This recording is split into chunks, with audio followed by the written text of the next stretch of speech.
यहाँ से सिंपल सा वाराण उठा लीजिए और इस अंतर्राष्ट्रीय स्टेडियम का हमेशा के लिए नाम ही क्या बोलेंगे, डॉक्टर संपूर्णानंद वाराण अंतर्राष्ट्रीय स्टेडियम। आपके एग्जाम में प्रश्न मिलेगा डॉक्टर संपूर्णानंद अंतर्राष्ट्रीय स्टेडियम कहाँ है, आप बार बार इसको बोल ही रहे हैं, डॉक्टर संपूर्णानंद वाराण अंतर्राष्ट्रीय स्टेडियम, और वाराणसी ही आपका आंसर बाध्य करेगा कि वाराणसी के सिवा कुछ हो नहीं सकता।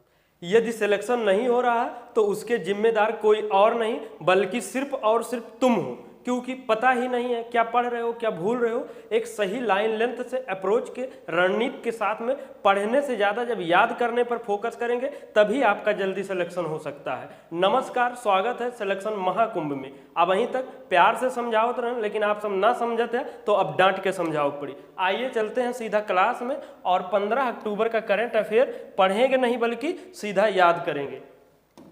हाल ही में नरेंद्र मोदी जी 20 अक्टूबर को किस स्थान पर डॉक्टर संपूर्णानंद अंतर्राष्ट्रीय स्टेडियम का उद्घाटन करेंगे, तो सही आंसर क्या है, वाराणसी। लेकिन जब ऐसे याद रखेंगे बाद में 1 महीने 2 महीने बाद जब एग्जाम में ये ऑप्शन और प्रश्न मिलता है तो सबो लागे लागत है प्रयागराज, वाराणसी, चमोली, अयोध्या, जितना कुछ हो सकते। तो हम लोग क्या करते हैं, वाराणसी के लिए यहाँ सीधा वाराण उठा लेंगे और इसी में इनबिल्ट करके इस अंतर्राष्ट्रीय का नाम ता उम्र के लिए दे देंगे और क्या बोलोगे, डॉक्टर संपूर्णानंद वाराण अंतर्राष्ट्रीय स्टेडियम। आपके एग्जाम में या कहीं क्या मिलेगा, डॉक्टर संपूर्णानंद अंतर्राष्ट्रीय स्टेडियम, आप तुरंत बोलोगे गलत है। क्या है इसका सही नाम, डॉक्टर संपूर्णानंद वाराण अंतर्राष्ट्रीय स्टेडियम। तब यहीं पर वाराण से आपका आंसर बाध्य करेगा, जो ना भूले दी ना कंफ्यूज हुए दी, और निकलेगा आंसर क्या, वाराणसी। अब ये किसके नाम पर है, क्या है, अब 20 अक्टूबर को कौन उद्घाटन करेंगे, पीएम नरेंद्र मोदी जी करेंगे। और यहाँ से आपको पता ही होगा वाराणसी जो है मोदी जी का संसदीय क्षेत्र है और ये कहाँ पर बन रहा है, सिगरा के, वाराणसी के सिगरा में, और ये कहाँ पड़ा था, उत्तर प्रदेश। और जिन लोगों को नहीं पता है, अक्सर सबको पता ही रहता है, अदर राज्य वाले भाई बंधु जेका कंफ्यूजन है कि वाराणसी उत्तर प्रदेश में है या अलग है, तो क्योंकि यहाँ पर उत्तर प्रदेश, मध्य प्रदेश, अदर राज्य का भी ऑप्शन मिल सकता है, तो यहाँ पर आप क्या जोड़ सकते हैं, उप वाराण अंतर्राष्ट्रीय, और उपा से आपका आंसर बाध्य करेगा कि उत्तर प्रदेश के वाराणसी में है। और ये नाम किन पर रखा गया है, जो उत्तर प्रदेश के दूसरे मुख्यमंत्री कौन थे, इन्हीं के नाम पर, डॉक्टर संपूर्णानंद जी के नाम पर रखा हुआ है। और ये जो उत्तर प्रदेश का 4th अंतर्राष्ट्रीय स्टेडियम है, 4था नंबर का। इससे पहले कौन कौन है, कानपुर, लखनऊ और नोएडा में 3 अंतर्राष्ट्रीय स्टेडियम है। आशा करते हैं ये समझ चुके होंगे और बार बार रिवीजन और याद करने का तरीका क्या रहेगा, डॉक्टर संपूर्णानंद उप वाराण अंतर्राष्ट्रीय स्टेडियम उत्तर प्रदेश के वाराणसी में है। आशा करते हैं समझ हो चुके होंगे। हाल ही में भारत ने आतंकी संगठन हिज्ब उत तहरीर पर प्रतिबंध लगाया है, इसका संबंध किस देश से है, तो सही आंसर क्या है, इजराइल है। अब यहाँ से देखिए अब क्या करना है, कैसे सब प्रोसेस पता है, तो सीधा स्पीड में वही चीज़ हम लोग करते हुए आगे बढ़ते हैं। यहाँ से जराइल उठाएंगे, राइल उठाएंगे या जराइल उठाइए, ठीक। और इस संगठन का अब नाम ही दे देंगे हिज्ब उत जराइल तहरीर आतंकी संगठन। क्या बोलोगे, हिज्ब उत जराइल तहरीर आतंकी संगठन। यहाँ पर क्या है, हिज्ब उत तहरीर, और आप बार बार क्या बोल रहे हो, हिज्ब उत जराइल तहरीर आतंकी संगठन। और जराइल राइल से आपका आंसर यही बाध्य करेगा, ये कहाँ का है, इजराइल का है, यरूशलेम इजराइल का है। और ये क्या प्रतिबंध क्यों किया है भारत ने, अब देखिए यहाँ पर जिहाद के नाम पर, इस्लाम जो है जिहाद या धर्म के नाम पर यहाँ पर आतंकी गतिविधि को बढ़ाया जाता है, या जो आपका है माइंड वॉश करके इस सबको बढ़ाया दिया जाता है। आशा करते हैं ये चीज़ समझ रहे होंगे। और एक क्या है, हिजबुल्लाह, जो इसका चीफ था, मारा गया था बेरूत में, आप लोग कैसे याद किए हैं, आशा करते हैं याद भी होगा। अब देखिए ये कहाँ का है, हिजबुल्लाह आतंकी संगठन कहाँ है, लेबनान का है। तो अब अगर यहू चाहें तो यहीं में नान लेबनान करके जोड़ सकते हैं। और बार बार इस संगठन का नया नाम क्या हो जाएगा, हिज्ब उत जराइल तहरीर आतंकी संगठन। और भारत के किस राज्य या केंद्र शासित प्रदेश में एशिया की सबसे बड़ी ऊंची क्या है, इमेजिन चेरेनकोव दूरबीन का उद्घाटन किया गया है, तो सही आंसर क्या है, लद्दाख में। तो ऐसे हम लोग क्या करते हैं, यहाँ से दाख उठाएंगे और इसी में जोड़ के इनबिल्ट करके हमेशा के लिए क्या बोलेंगे, एशिया का सबसे ऊंची, एशिया का सबसे ऊंची ये तो ये है। और क्या बोलोगे, चेरेनकोव दाख दूरबीन, क्या बोलोगे, चेरेनकोव-दाख दूरबीन। बार बार क्या बोलोगे? चेरेनकोव-दाख दूरबीन। और दाख जब यहीं पर आपको निकलेगा तो दाख से आंसर बाध्य करेगा, कहाँ हो जाएगा? लद्दाख हो जाएगा। ये क्या है? एक एस्ट्रोनॉमी अंतरिक्षी उपकरण है। ये क्या करता है? जो आपके उच्च ऊर्जा वाले जो गामा किरणें होती है उसको पता लगाने के लिए है। अब जब गामा किरणें हैं, जो मान लीजिए आपके पृथ्वी के एटमॉस्फेयर वायुमंडल में जब वो प्रवेश करता है तो क्या होता है? चेरेनकोव लाइट उत्पन्न होता है। तो इसी से संबंधित, इसी के लिए ये है। और इसकी जो चेरेनकोव लाइट है, ये जो दूरबीन है, इसकी गति क्या होती है? प्रकाश की गति से तेज होती है। और ये जो चेरेनकोव दूरबीन का जो निर्माण कहाँ किया गया है? बार्क भाभा एटॉमिक रिसर्च जो सेंटर है मुंबई में, वहीं पर इसका निर्माण किया गया है। और ये किसके उद्देश्य या काम को बढ़ावा मिलेगा? जो साइंटिफिक रिसर्च है इसको बढ़ावा मिलेगा। और आपके एग्जाम में मोस्टली जब प्रश्न बनेगा क्या आएगा? यही कि इसका उद्घाटन कहाँ किया गया है वनडे एग्जाम के लिए, तो सीधा ये ऑप्शन मिलेगा। और आप बार बार यही बोलोगे तो यहीं से आपका आंसर वही जो आप कहा थे ना कि एग्जाम में जाते हैं भूल जाते हैं कन्फ्यूज हुए थे, तो ये ना कन्फ्यूज हुए। और अगर इसके बावजूद भी आप कन्फ्यूज होते हैं तो इसकी जिम्मेदार कौन है? सिर्फ और सिर्फ आप ही हैं। और हाल ही में लॉन्च की गई पुस्तक क्या है? वार किसके द्वारा लिखी गई है? तो इसका सही आंसर क्या है? वाब वुडवर्थ। अब देखिए, कोई भी पुस्तक है उसका हम लोग क्या करते हैं? जो उनका रचयिता है उनका नाम जोड़ के उसी में बार बार बोलते हैं। अब जैसे ये पुस्तक का नाम ही है क्या? वार है, और इसके रचयिता क्या है? वाब वुडवर्थ। अब देखिए, वाव उठा लीजिए, वुड उठा लीजिए, और इस बुक में ही जोड़कर क्या बोलोगे?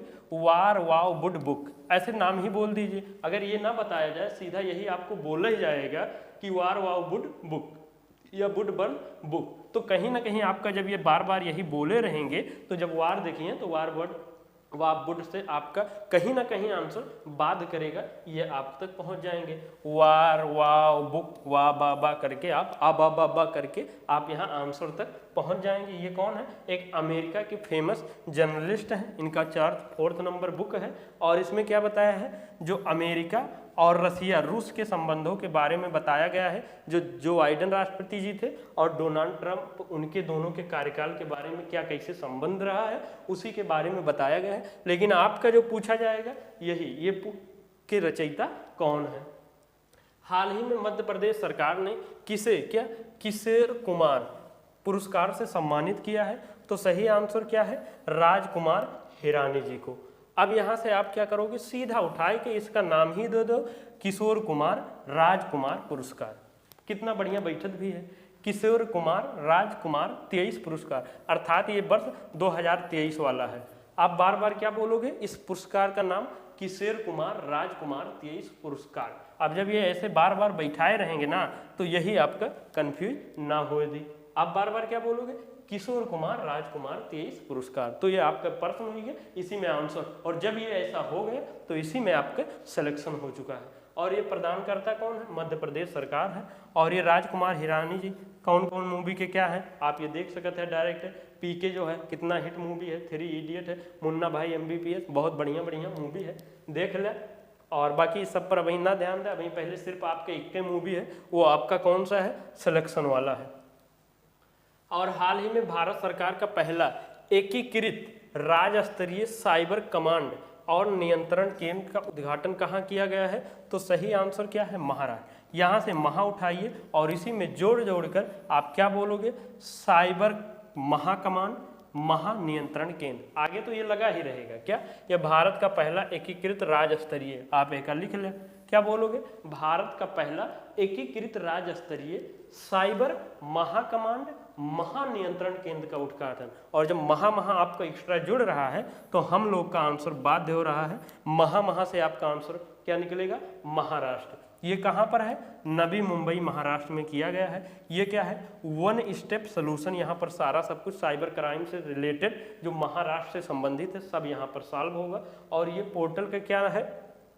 साइबर क्राइम कमांड 14407, ये इसका पोर्टल है। आप यहाँ से सारा सब कुछ कर सकते हैं। और बार बार आप क्या बोलोगे, साइबर महाकमांड महानियंत्रण केंद्र, और आगे क्या लगे रहेगा, भारत का पहला एकीकृत राज्य स्तरीय। तो आशा करते हैं ये याद हो जाएगा, और एक बार ऐसे लेटे लेटे पढ़े पढ़े क्लास से ना याद हुई, एक बार नोट्स बनाइए, दो एक बार रफ पर नोट के लिए, जब एक बार कॉन्फिडेंस के साथ ये हो जाए कि अब हमें याद हो चुका है, तब उसके बाद महीनों बाद भी जब ना भूली हैं ना कंफ्यूज नहीं है, और सोचा एक बार क्लास देख लेते हो इतना आसानी हो तो सबके सिलेक्शन हो जाए, समझ ले।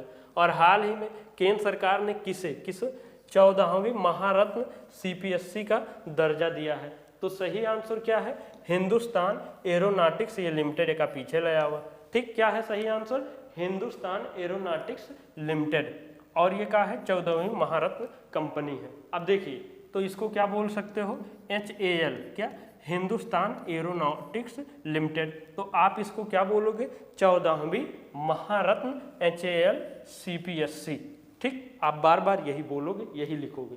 और ये HAL मतलब हिंदुस्तान एरोनॉटिक्स लिमिटेड होगी, और CPSC मतलब क्या होता है, सेंट्रल पब्लिक सेक्टर एंटरप्राइजेज। मंजूरी किसने दिया है, वित्त मंत्री निर्मला सीतारमण जी ने। और 13वां जो महारत्न कंपनी था वो कौन सा था, ऑयल इंडिया लिमिटेड, ठीक। और इसमें सारा मेन रूप से आपको यही याद रखना है, 14वीं महारत्न कौन है, HACL, क्या होगा, HACL।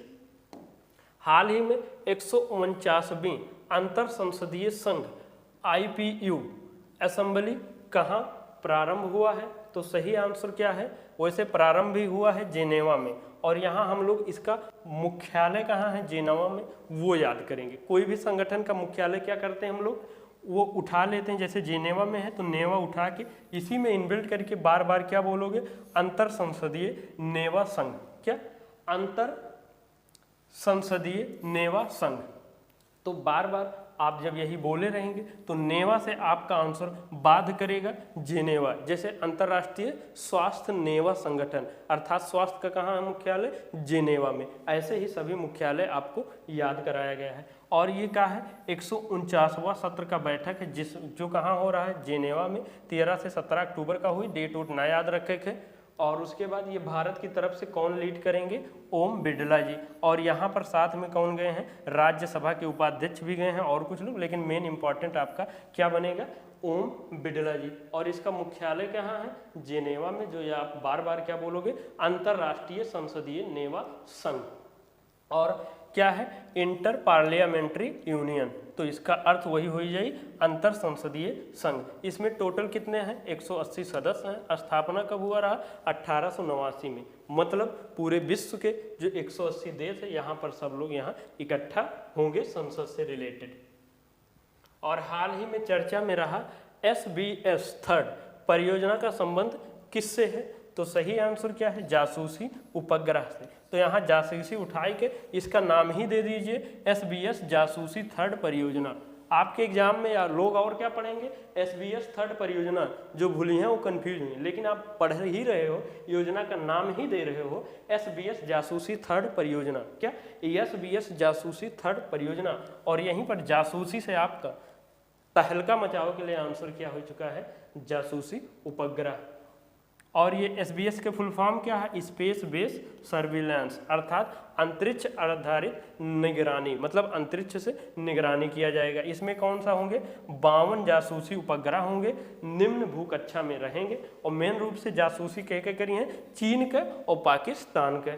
और ये क्या है, इसका ये 3rd चरण है, जो ये परियोजना है SPS का, ये 3rd चरण है, कैबिनेट ने मंजूरी दिया है। संचालन कौन, अब रक्षा अंतरिक्ष एजेंसी ही करेगा, क्योंकि अंतरिक्ष से रिलेटेड है और रक्षा से बात है तो ये ऑलरेडी इंक्लूड है। और बार बार आप इसका नाम ही क्या दे दोगे, SBS जासूसी 3rd परियोजना। और ग्लोबल हंगर इंडेक्स 2024 में भारत को कौन सा स्थान मिला है, जो कल हम लोग इसको स्किप कर दिए थे, तो इसका सही आंसर क्या है, 105वां मिला है। रैंक 105 है, टोटल कितने देश हैं, 127 में से, जो कि बहुत ही दयनीय स्थिति पर है। और जो 2013 में कितना रैंक था, 111 था। यहाँ से तो सुधार हुआ, लेकिन और ओवरऑल में दिक्कत वाली बात इसलिए है क्योंकि भारत को किस श्रेणी में रखा गया है, गंभीर भूखमरी में रहा है। स्कोर कितना है, 100 में से 27.3 है। और भारत से बेहतर कौन है, नेपाल, बांग्लादेश, श्रीलंका है। और इसके जो हंगर के क्या आधार कितने हैं? 4 बताया गया है। और जारीकर्ता कौन है? बेल्ट हुंगर हेल्फे संस्था। अब देखिए, अब यहाँ से हंगर करके आप ये रिलेट करके ये आप आंसर तक के पहुँच सकते हैं। और ना हो तो दोनों को एक में मिक्स कर ले कि अगर ये पूछे कौन सा जारी करता है तो आपको जब बार बार वही बोले रहेंगे तो क्लू मिल जाएगा। और देखिए इसमें थोड़ा ये भी देखा जा सकता है, जो भारत के इन लोगों से भी नीचे आने का कंडीशन क्या है? जनसंख्या, क्योंकि यहाँ पर इतनी जनसंख्या है, आप बाकी आशा करते हैं समझ ही रहे होंगे। और रणजी ट्रॉफी के 19th एडिशन की शुरुआत हुई है। और रणजी ट्रॉफी का संबंध किस खेल से है? तो सही आंसर क्या है? क्रिकेट। अब जितने भी खेल हैं हमने सबका बता दिया है।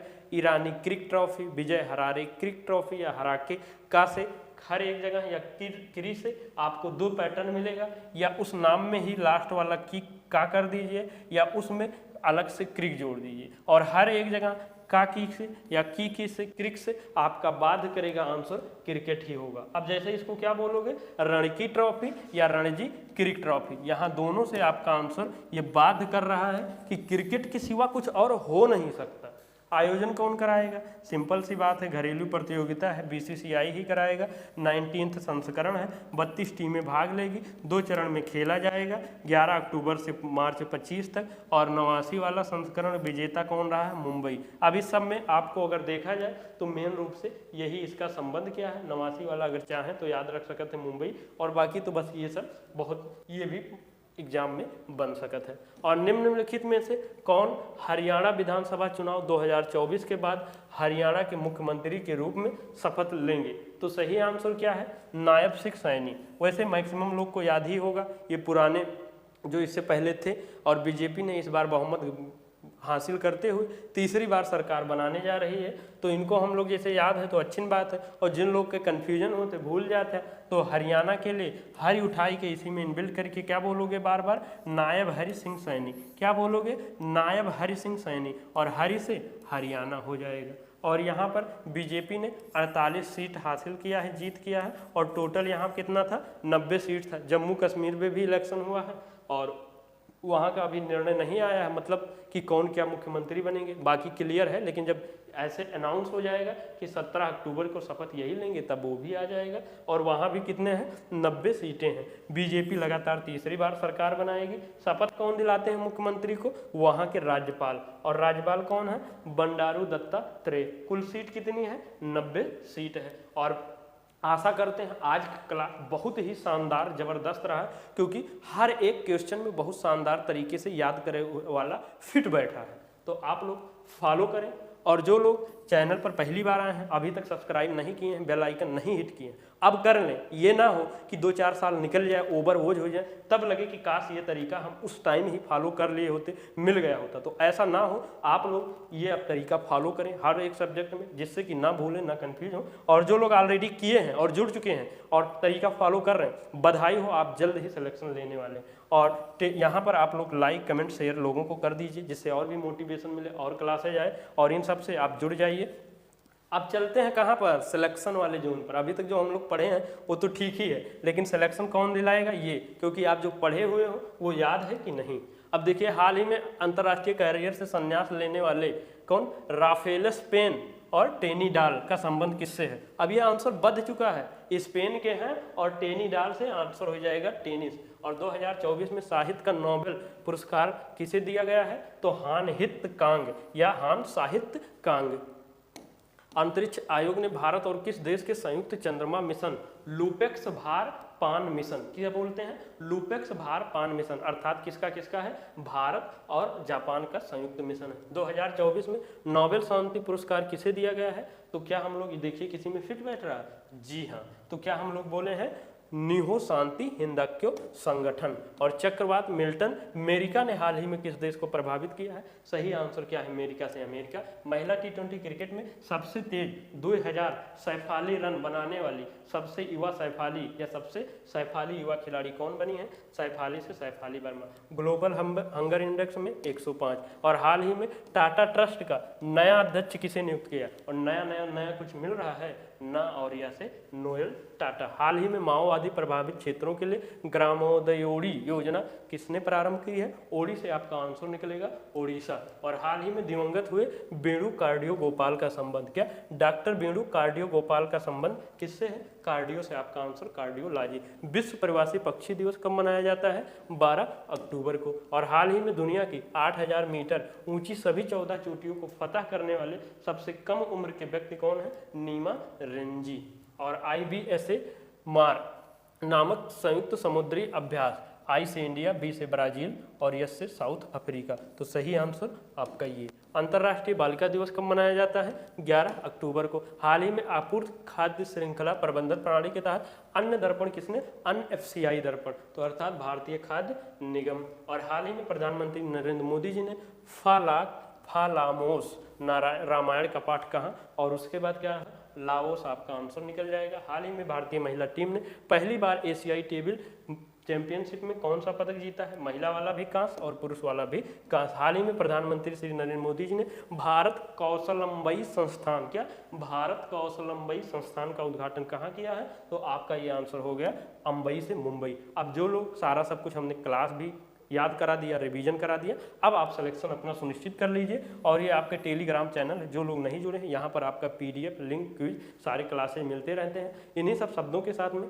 सिलेक्शन महाकुंभ परिवार से जुड़ने के लिए बहुत बहुत धन्यवाद। जय हिंद, जय भारत।